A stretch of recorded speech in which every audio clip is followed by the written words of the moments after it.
show Justin Gaethje anything that Justin could use 7 weeks from now? I don't think so. That's just my opinion. I don't think so. I think whatever Justin uses at the White House against Ilia, he will have learned at a minimum 10 years ago. I don't think Justin will use anything that he learned during training camp last year, 3 fights ago. I believe he will use things that he learned 10 years ago. And moreover, do I think it's a good idea for Justin to be worried about Ilia's punches, worried about taking the sting off, worried about absorbing them, but absorbing them less? In boxing, that is one half. Whatever it is, he has it. He has it. He's got it in his mind. He's got it in his technique. His grappling's fun. I watched a video of him grappling with Merab, and he was all over Merab. And that's crazy. That's what they say. His grappling's just as good, if not better, than his stand-up. That's where he started. He started as a grappler. I've never seen him grapple, though. Well, he finished Bryce Mitchell on the ground, and he's finished a few people on the ground. He's like, he does clearly have phenomenal submission ability. Hey, fun. I mean, look, if we're being honest about it, you know, just look, Ilia Topuria is the favorite against anybody other than maybe Islam Makhachev right now, and I think that would be a great fight. But I mean, we've seen the run that he's on, the skills he's capable of. He's the favorite here for a reason. If there is somebody, because like, I don't think you want to outpoint Ilia Topuria over 5 rounds. You know what I mean? I don't know. And I think people forget how good his grappling is, too. So you might be like, you know, we've seen how great his striking is. You may say, oh, well, what if you had a real dominant wrestler? Like, he's a pretty good grappler, too. Well, if last night didn't send you a reminder of that, what he was able to do to Max and what Charles couldn't do to him. 100%, holy cow. Right? So I think what you want is somebody that can walk into a battle, take some shots, keep moving forward, and maybe land that big one. That's Justin Gaethje. Justin Gaethje can do it. That's Justin Gaethje in a nutshell. Now, I think most people and experts ahead of it will be picking Ilia Topuria, but that's again why I think this was. Ilia Topuria is already preparing for another major challenge against Justin Gaethje at the White House event. Many predictions suggest the matchup could become an all-out battle because of Gaethje's pressure and knockout power. At the same time, Topuria has established himself as one of the sport's most dangerous fighters through his recent performances, with both men bringing proven strengths into the cage. UFC analysts have plenty to consider when predicting how this highly anticipated fight could unfold. Main event, look at there's odds out already, and it's crazy, these odds. They still have Justin at like a 4-1 underdog, which is, what was Justin his last fight? He was what is it, a 3-1 underdog the last fight? Something crazy like that. He was the underdog. Justin Gaethje was the underdog.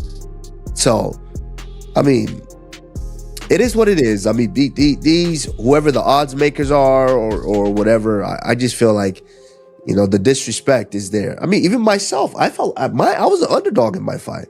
You know, the disrespect is there, but it is what it is. You know, that's what we love to do as professional athletes. We like to go in there and we like to... During the recent press conference, Justin Gaethje showed exactly the kind of confidence expected from a top contender.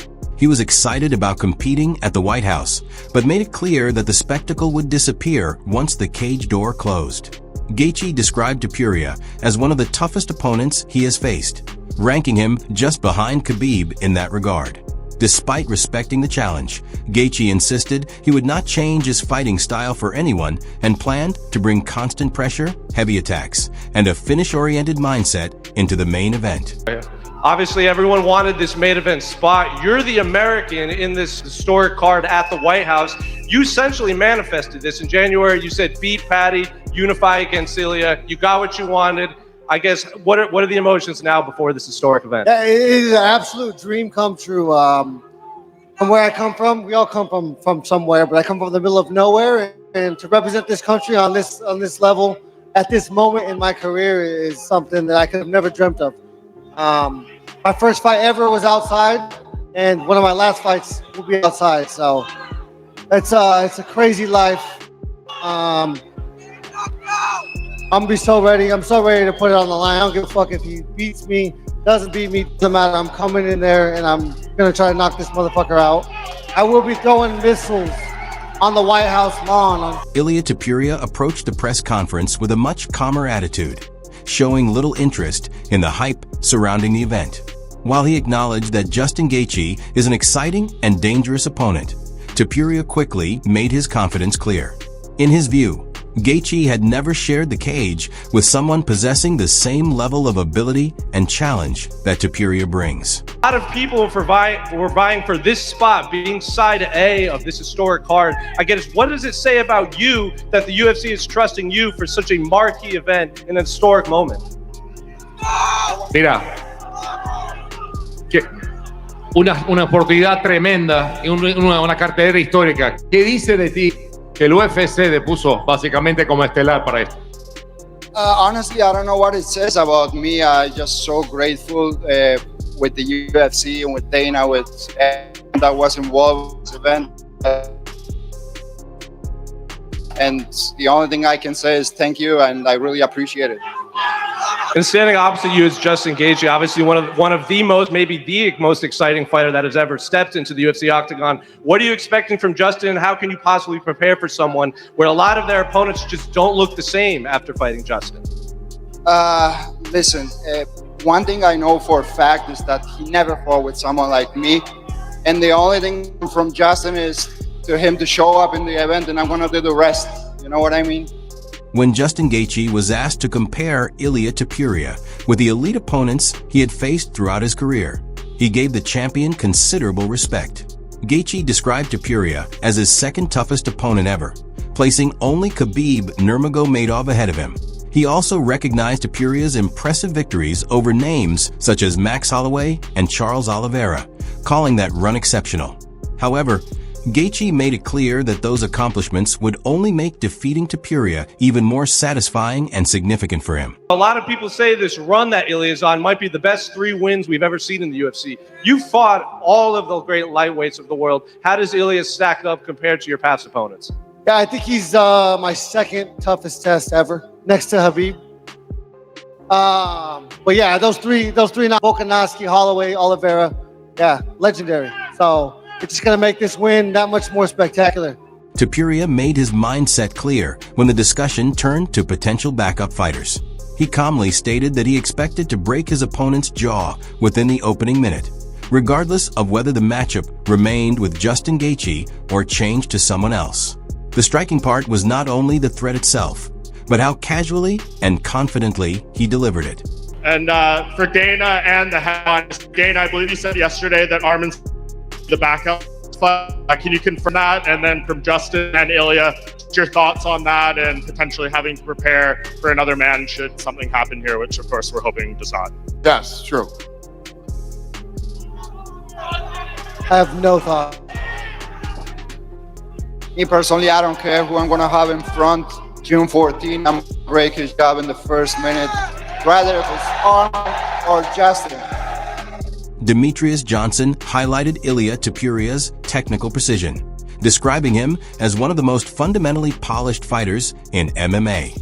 He pointed to Topuria's exceptional timing, rhythm, and ability to make deliberate decisions throughout an exchange.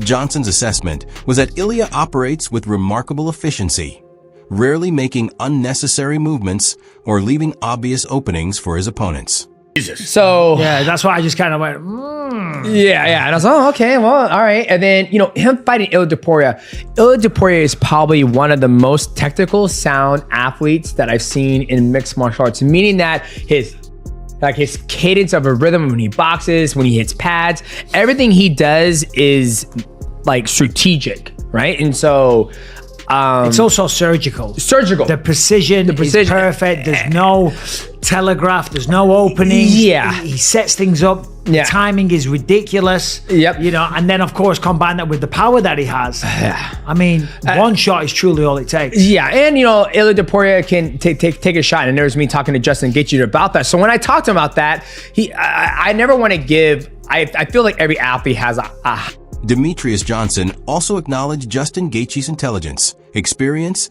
and strong understanding of the fight game. However, he questioned which strategy Gaethje would ultimately choose, whether to wrestle, rely on kicks, or engage in striking exchanges. Johnson leaned toward Topuria winning by knockout, although he stressed that Gaethje can never be dismissed because of his proven power and toughness. Still, Johnson pointed to the punishment Gaethje has absorbed throughout his career and suggested that facing a highly precise striker like Topuria could make those past vulnerabilities especially important. But when you actually get a chance to talk to them and see, like, why did you circle that, right? Like, oh, you took that option because you knew he didn't have an answer for you there. So he's gonna sit back, look at what Ilia Topuria does well, which is everything, and he's gonna find out where can he fight him. You know what? I think if I'm not rolling dice, if I have to make a pick, I got Ilia Topuria winning by knockout because that's just what he does. And I know Justin Gaethje, is Justin Gaethje gonna wrestle? Is he gonna kick? I'm not sure he's gonna do, but I know Ilia Topuria is gonna get himself in a position where he can knock out Justin Gaethje. Yeah, I mean, you look at Ilia Topuria, knocked out Volkanovski. He knocked out everybody. Knocked out Charles Oliveira, knocked out Max Holloway. Who did he just beat? Oh, it was Charles Oliveira. That was his last one. Justin Gaethje, you can't underestimate this guy. No. You can't underestimate him. Did he take some shots against Paddy? Yes. Is that concerning? Because, when you take into consideration the precision that I just said Topuria has, yeah, it's concerning. Yeah. But I'm not going to sit here and say that Justin Gaethje can't pull it off. Dustin Poirier explained that one of the biggest difficulties with Ilia Topuria is simply getting into a comfortable striking distance. Even when opponents manage to find success, it usually happens in boxing range. Yet Topuria is extremely effective at controlling that space and limiting opportunities. Poirier also emphasized Topuria's ability to end a fight with a single clean connection. What stands out even more, according to Poirier, is that Topuria does not rely on exceptional size for a lightweight. His timing, technique, accuracy, and confidence are what make his power so dangerous.